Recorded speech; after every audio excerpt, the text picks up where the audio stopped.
HD सच्ची कहानियों पर आप सभी का स्वागत है। मैंने अभी अभी ग्रेजुएशन की थी और जॉब की तलाश में थी। ये उन दिनों की बात है जब मैं नई नई जवान हुई थी। मैं बहुत ज़्यादा खूबसूरत थी, दुबली पतली थी। मेरी मम्मी वाली साइड से हम लोगों को शादी में बुलाया गया था। शादी की बहुत धूमधाम मची हुई थी। मैंने लाल रंग की साड़ी पहनी थी। मैं उनमें बहुत ज़्यादा खूबसूरत लग रही थी।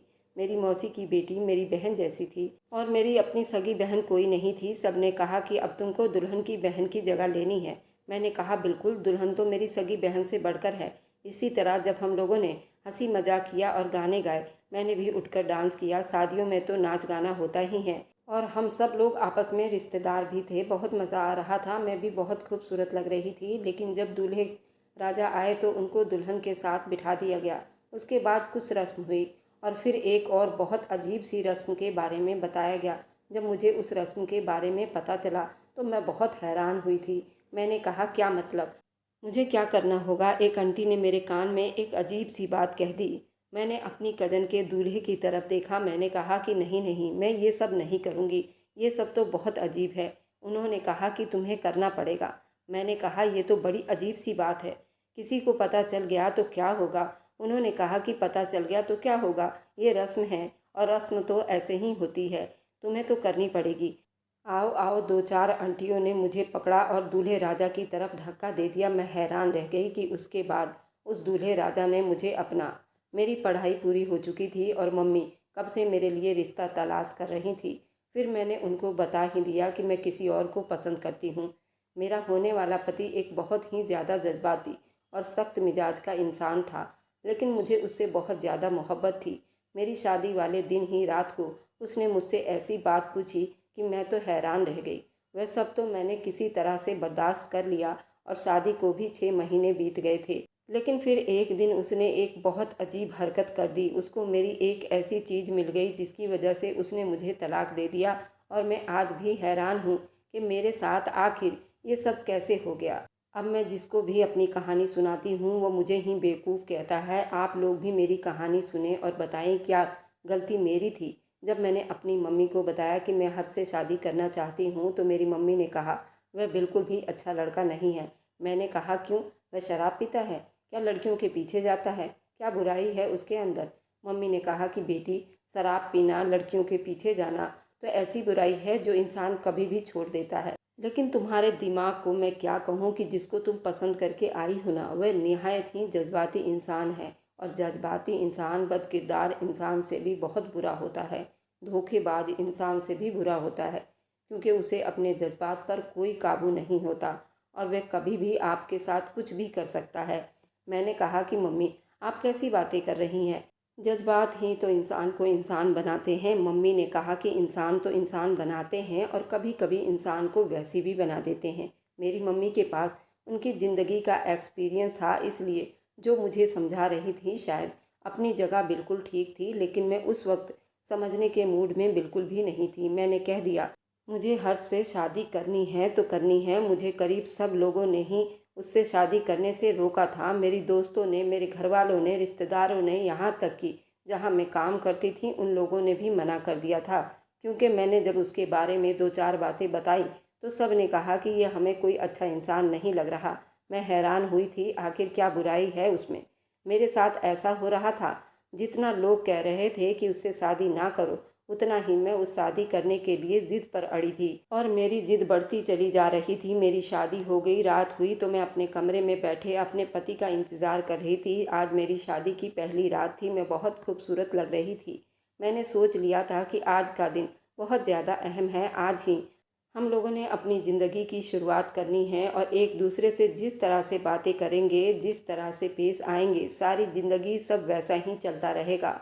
जब मेरा पति कमरे में आया, उसने कहा कि मैं बहुत खुशकिस्मत हूँ कि तुम मुझे मिल गई हो। असल में बात ये थी कि हम लोग एक ही जगह पर काम करते थे, इसलिए एक दूसरे से बात वगैरह भी कर लेते थे और रोज़ ही एक दूसरे को देख भी लेते थे। लेकिन कभी कभी एक दूसरे के साथ बाहर डेट मारने नहीं गए थे। अब वह मेरे सामने बैठा था। उसने मुझसे कहा, क्या तुम्हारा कोई बीता हुआ किस्सा है? जैसे कि तुम्हारा कोई पहले बॉयफ्रेंड था या तुम किसी को चाहती थी? मैं उस बात पर बहुत हैरान हुई, क्योंकि घूंघट उठाते ही उसने मुझसे पहले यही सवाल किया था। तो मैं तो बिल्कुल समझ गई थी कि मैंने कहा क्या मतलब तुम्हारा? कौन सा बीता हुआ कल? तो कहने लगा, हर इंसान का एक बीता हुआ कल ज़रूर होता है। उसकी ज़िंदगी में कोई ना कोई होता है। क्या तुम्हारी ज़िंदगी में भी कोई था? मैंने कहा कि नहीं, मेरी ज़िंदगी में कोई भी नहीं था। मैं तुम्हें पहले ही बता चुकी हूँ, दोबारा क्यों पूछ रहे हो? तो कहने लगा, मैं अपनी सुहाग रात शुरू करने से पहले सब कुछ क्लियर कर लेना चाहता हूँ, क्योंकि आज हम एक दूसरे से सिर्फ सच बोलेंगे। मैंने कहा, क्या ये सवाल मैं तुमसे कर सकती हूँ? तो उसने कहा कि मुझसे सवाल करने का कोई फ़ायदा नहीं है, मैं तो मर्द हूँ। मैंने कहा, क्या मतलब? तुम मर्द हो तो तुम्हारा अगर कोई बीता हुआ कल है तो उस पर कुछ बोल सकती हूँ। उसने कहा कि हाँ, तुम कुछ बोल तो सकती हो। हाँ, अगर बोल भी लोगी तो क्या हो जाएगा? मेरे बीते हुए कल का मेरी ज़िंदगी पर कोई असर नहीं पड़ने वाला, लेकिन अगर तुम्हारे बीते हुए कल रह चुके हैं तो उसका हमारी ज़िंदगी में बहुत ज़्यादा असर पड़ेगा। मैंने अपने आप को बहुत कंट्रोल करने की कोशिश की थी। मैंने पहले ही दिन उसके साथ झगड़ा नहीं करना चाहती थी, इसलिए पहले ही मैंने इस टॉपिक को छोड़ दिया। लेकिन मुझे नहीं पता था कि उसके बाद मेरी ज़िंदगी इतनी बुरी हो जाएगी। 2-4 दिन तो गुजर गए थे।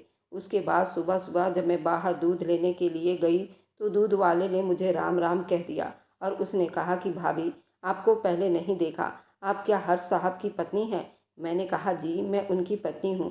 तो उसने कहा कि अरे, मुझे तो बहुत अच्छा लगा आपसे मिलकर भाभी, अब तो घर वाली बात हो गई है। बहुत अच्छा, और मैं तो बिल्कुल प्योर दूध देता हूँ। अगर कभी दूध सही ना हो तो मुझे बता दीजिएगा। चलिए, अच्छी बात है, हर साहब के घर में भी कोई शिकायत करने वाला आ गया है। वह दूध वाला हंसी मजाक टाइप का लग रहा था। वह ऐसी बात कर रहा था, मैं उसे ये तो नहीं कह सकती थी अपना मुंह बंद रखो। वो बदतमीजी तो नहीं कर रहा था, इसलिए मैंने भी जवाब दिया और थोड़ा सा मुस्कुरा भी दिया। पर इतने में हर्ष आ गया और उसने कहा कि चलो अंदर। उसने दूध वाले के सामने ही ये बात काफ़ी गुस्से में की थी। वह भी समझ गया था कि मेरी खैर नहीं है। उसने मुझे मुसीबत में डाल दिया। अंदर आते ही मेरे पति ने मुझसे बाजू से जोर से पकड़ा और एक तरफ झटक कर कहा, क्या कर रही थी तुम? मैंने कहा, जी ये आप क्या कर रहे हैं? मैं एक दिन की दुल्हन हूँ। मेरे पति ने कहा, एक दिन की दुल्हन थी तो सुबह सुबह बाहर क्यों गई थी? मैंने कहा कि दरवाज़ा बज रहा था, कोई उठ भी नहीं रहा था तो मैं चली गई। मेरा पति कहने लगा, तुम्हें नहीं जाना चाहिए था। और वे दूध वाले से खड़े होकर क्या हंसी मजाक कर रही थी। आइंदा मैं तुम्हें बाहर निकलते हुए देख ना लूँ। सर पर ठीक से दुपट्टा भी नहीं किया था तुमने। मैंने कहा था, सुबह सुबह सारी औरतें दूध लेती हैं और वहाँ पर तो मोहल्ले की सारी औरतें भी सामने ही खड़ी थीं। मैं भी चली गई तो क्या हो गया? ये तो कॉलोनी है, हम बीच बाजार में तो नहीं रहते ना। मेरे पति ने कहा कि तुम्हारी जुबान तो अभी से बहुत ज़्यादा तेज़ चल रही है। मेरी जुबान नहीं, अब तो मेरा दिमाग भी चलने लगा था। अगर पहले दिन ही मेरे पति का मेरे साथ ये व्यवहार था तो बाद में क्या होने वाला था। हमारी शादी हुई थी और शुरू के दिनों में तो पति पत्नी में बड़ी मोहब्बत होती है, लेकिन मेरा पति अभी से ही मुझसे तंग आ गया था। असल जब मेरी शादी हो रही थी तो मेरे पापा ने मेरे पति के हाथ में 9 लाख रुपए का नकद देने की कोशिश की थी। उन्होंने सबके सामने कैश में पैसे उसके हाथ में पकड़ाए थे और उसने लेने से मना कर दिया था। उसने कहा कि नहीं नहीं, मुझे पैसे नहीं चाहिए, मुझे किसी से दहेज नहीं लेना। सबको ये बात बहुत ही अच्छी लगी थी। उन्होंने कहा कि ये तो बहुत ही अच्छी बात है, ये तो बिल्कुल भी दहेज नहीं मांग रहा। सब लोगों ने मेरे पति की बड़ी तारीफ की थी और मेरे पापा ने जो पहले इस रिश्ते के खिलाफ थे, अब बाद में उन्होंने भी कह दिया था, ठीक है वह लड़का इतना भी बुरा नहीं है, अगर बुरा होता तो पैसे जल्दी पकड़ लेता। लेकिन अब मुझे समझ नहीं आ रही थी कि मेरा पति किस तरह की हरकतें कर रहा था। कभी कभी लगता कि बहुत अच्छा इंसान है और कभी कभी लगता कि उससे शादी करके मैंने बहुत बड़ी गलती कर दी। अपनी दुनिया में बिजी रहता था। शादी को एक हफ्ता नहीं हुआ कि हमारी लड़ाइयाँ 7वें आसमान पर चढ़ गई थी। कभी कहता कि मेरे रिश्तेदार आए थे, उसके सामने तुमने ये बात क्यों की? तुम इतना मुंह खोल कर क्यों हंसती हो? ये तुम कैसे बैठी हो? कपड़े कैसे पहनती हो? अपने आप को ढांक कर रखा करो। तुम इतनी बेशर्मी से क्या सर खोल कर पूरे घर में घूमती रहती हो? अपने आप को किसी को दिखाना होता है तुम्हें? सिर्फ मेरे सामने सज धज कर और सर खोल कर पेश किया करो। बाकी सबके सामने खुद को अच्छी तरह से ढक कर पेश किया करो। तुम खुद की एक पर्सनालिटी बनाओ, अपने रोब में रहा करो। मैं हैरान होती रहती थी। अब तो घर वाली बात है, उसके रिश्तेदार तो अब मेरे भी रिश्तेदार थे। इसमें इतनी बेशर्मी वाली बात कहाँ से आ गई? और मैं तो अपने घर में सबसे बड़ी थी और मेरी एक बड़ी नंद थी, वह तो अपने ससुराल में रहती थी और पूरे परिवार में मुझसे देवर और ननद सब छोटे थे, तो उन लोगों से कैसा कुछ ढक कर रखना, ये बात तो मुझे बिल्कुल भी समझ नहीं आती थी। मेरे ससुर थे, वह भी बहुत खुले मिजाज के थे। वह तो कहते थे कि तुम तो मेरी बेटी जैसी हो, तुम्हें पल्ला करने की कोई ज़रूरत नहीं है। मेरी सास भी तो मेरे दादा ससुर के सामने पल्ला नहीं करती थी। मेरी सास भी कहती थी तुम मेरी बेटी जैसी हो। मेरा पति हर हर समय मुझे टोका टाकी करता था। एक दिन मुझे कहने लगा तुमने क्या कलर पहना हुआ है। मैंने कहा कि सफ़ेद कलर के कपड़े पहने हैं, लेकिन उसमें लाल रंग की कढ़ाई भी तो है, और आपने ही कहा था कि डिसेंट कपड़े पहना करो, तो सफ़ेद रंग से ज़्यादा डिसेंट कलर और कौन हो सकता है। तो मेरा पति मुझे कहने लगा हाँ लेकिन तुम उसमें बहुत काली लग रही हो। मैंने कहा क्या मैं काले रंग की हूँ? लेकिन मैं तो काली नहीं हूँ, मेरा रंग तो गोरा सफ़ेद है, फिर मैं आपको काली कैसे लग सकती हूँ। उसने कहा कि बिल्कुल काली लग रही हो, इन कपड़ों में जाओ, दूसरे कपड़े पहन कर आओ। मैं हैरान रह गई क्योंकि मुझे आज से पहले कभी किसी ने काला नहीं कहा था। सब कहते थे कि मैं बिल्कुल गोरी चिट्टी हूँ। फिर मैं अपने पति को कहाँ से काली लग रही थी। वह मुझे इस तरह कह रहा था। उसने मेरी ईगो को ठेस पहुँचाना शुरू कर दिया था। वह मुझे हर बात पर जज करता था, कभी मेरी कोई तारीफ नहीं करता था। एक दिन मैंने अपने पति को किसी लड़की से फ़ोन पर बातें करते हुए सुन लिया था। मुझे यकीन हो गया वह किसी लड़की से ही बात कर रहा है। आज मैं बहुत गुस्से में थी और आज तो मैं उसकी अदालत लगाना चाहती थी। मैंने बाहर जाकर दूध क्या लिया था। उसने मुझे इस बात के लिए कभी माफ़ नहीं किया था, और मैं तो उसे बाकायदा किसी औरत से बात करते हुए सुना था, तो फिर मैं कैसे माफ़ कर सकती हूँ। लेकिन जब मैंने उसे कहा कि तुम किसी लड़की से बात कर रहे थे, तो उसने इतने तरीके से बात को घुमा दिया और झूठ बोला कि आखिरकार मैं ही उससे माफ़ी मांगने लगी। मुझे इस आदमी की बिल्कुल भी समझ नहीं आती थी। गलती उसकी होती थी, लेकिन मुझसे वो माफ़ी मंगवा ही लेता था। इस तरह से बातों को घुमाता था। मैं रो पड़ती थी, कभी कभी लड़ भी लेती थी। गलती भी उसी की होती थी, काम भी ठीक से नहीं होता था, लेकिन आखिरी में माफ़ी भी मुझसे ही मांगनी पड़ती थी, और फिर खुद ही मजलूम बन जाता था, और मुझे भी लगता था कि वो मजलूम है।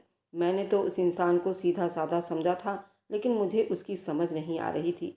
मैं कोई आम लड़की नहीं थी, मैं पढ़ी लिखी समझदार लड़की थी। मैंने ज़िंदगी में कभी कोई अजीब हरकतें नहीं की थी। मुझे पता था कि ज़माना क्या है, समाज क्या है। अब मेरी शादी हो गई थी, मेरा अपना घर है, लेकिन उस आदमी के सामने मेरी अक्ल जवाब दे गई थी।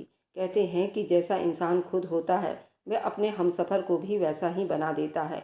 अगर आप किसी दिमागी मरीज़ से शादी कर लेते हैं, तो आप भी दिमागी मरीज़ हो जाते हैं। शायद मेरे साथ भी यही सब हो रहा था। एक दिन मुझे मेरी उस कज़न की कॉल आई, जो मेरी मौसी की बेटी थी, और मेरी उसके साथ बहुत अच्छी दोस्ती थी।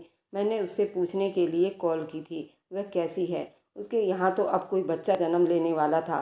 वह शादी करके दूसरे शहर चली गई थी, इसलिए फ़ोन पर ही बातचीत हो पाती थी। लेकिन जब मैंने उससे फ़ोन किया तो वह ठीक से बात नहीं कर पा रही थी। मैंने पूछा कैसी हो, तो कहने लगी ठीक हूँ, भगवान की कृपा है। मैंने कहा कि बच्चे वगैरह सब ठीक है तुम्हारे?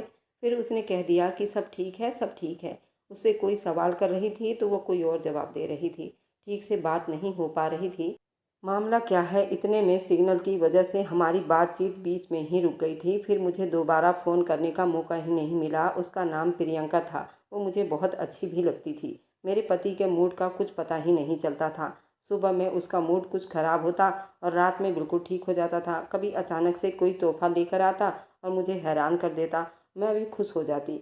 कभी मुझसे इस तरह से पेश आता, मैं अपने आप को कहती कि मैं इस दुनिया की सबसे खुशकिस्मत औरत हूँ। और कभी कभी मुझसे इतना झगड़ा करता कि मुझे अपने फैसले पर ही अफसोस और पछतावा होने लगता था। ये आदमी मुझे दिमागी मरीज बनाकर रख दिया था और मेरे जज्बात के साथ खेल रहा था। लेकिन अब मेरे पास वापसी का कोई रास्ता भी नहीं था, क्योंकि मैंने अपने पसंद से उसको अपनी ज़िंदगी में शामिल किया था। इसलिए जो कुछ भी हो रहा था मुझे ही बर्दाश्त करना था। मैंने फिर से उसे किसी लड़की से फ़ोन पर बातें करते हुए सुन लिया था। इस दफ़ा मैं उसकी बातों में नहीं आई और हमारी लड़ाई हो गई। उसने आखिरी में मुझे कह दिया कि हम एक दूसरे से अलग हो जाते हैं। मैं ऐसा नहीं चाहती थी, क्योंकि मुझ पर लोगों और समाज के दबाव भी थे, और फिर से मुझे उसी से माफ़ी मांगनी पड़ी। अब मैंने उसको उसके हाल पर छोड़ दिया, क्योंकि मैं उससे बहस में जीत नहीं सकती थी और ना ही लड़ाई झगड़े में। बस मैं अपने रिलेशनशिप को संभाल रही थी और ज़िंदगी इसी तरह बीत रही थी। कोई कहता तुम तो बड़ी खुशकिस्मत होगी, तो मैं बढ़ चढ़कर बोल देती थी मैं बहुत ज़्यादा खुश हूँ। अपने आप को खुद ही तारीफ़ें कर देती थी, और फिर अपने सोशल स्टेटस पर उनकी तस्वीर लगाकर कहती कि मुझे मेरे हस्बैंड ने गिफ्ट किया है, जबकि मेरे पति ने कभी मेरे लिए कुछ भी नहीं खरीदा था। इस तरह मैंने उसे पूरी दुनिया के सामने अच्छा बनाया हुआ था। वे सब मुझ पर रश्क करते थे और कहते थे मेरी किस्मत बहुत ही ज़्यादा अच्छी है। असल में हम लोगों के 2 दिन भी बिना लड़ाई के नहीं गुजरते थे। एक दिन मेरे पति ने मुझसे कहा कि तुमसे बहुत ज़रूरी बात करनी है। उसके चेहरे से ही लग रहा था जैसे बात कुछ और है। हम दोनों बेड पर आमने सामने बैठे थे। सामने अपने मोबाइल में कोई चीज़ निकाला और उसको ऑन करके मोबाइल मेरी तरफ कर दिया। उसने कहा कि ये सब क्या हो रहा है। जब मैंने सामने देखा तो मैं हैरान रह गई। मैंने तो अभी अपनी बात पूरी ही नहीं की थी। वह बोल उठा।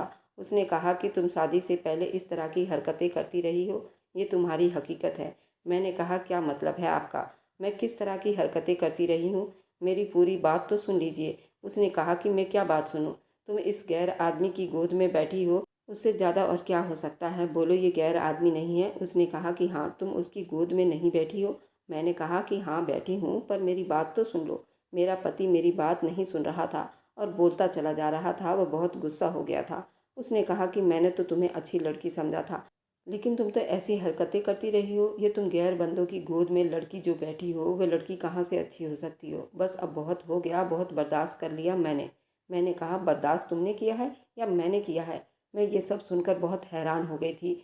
हम दोनों का झगड़ा हो गया था। असल में बात ये हो गई थी, शादी से 2 साल पहले मैं अपनी कज़न की शादी में गई थी। वहाँ पर एक रस्म था कि दूल्हे राजा की गोद में साली को बिठाया जाता है। मेरी कज़न की कोई बहन नहीं थी और मुझे ही सारे रस्मों को निभाना था। वहाँ पर मुझे ही सब लोग साली की रस्में करवा रहे थे और मेरे मौसी और मौसी का खास कर ये कह रहे थे कि साली वाली सारी रस्म तुमने ही करनी है। उससे पहले भी साली वाली एक रस्म थी। मैंने दूल्हे राजा के जूते चुराए थे, जो मैंने आसानी से चुरा लिए थे, और उसने मुझे पैसे भी दिए थे। मुझे भी बहुत मज़ा आ रहा था।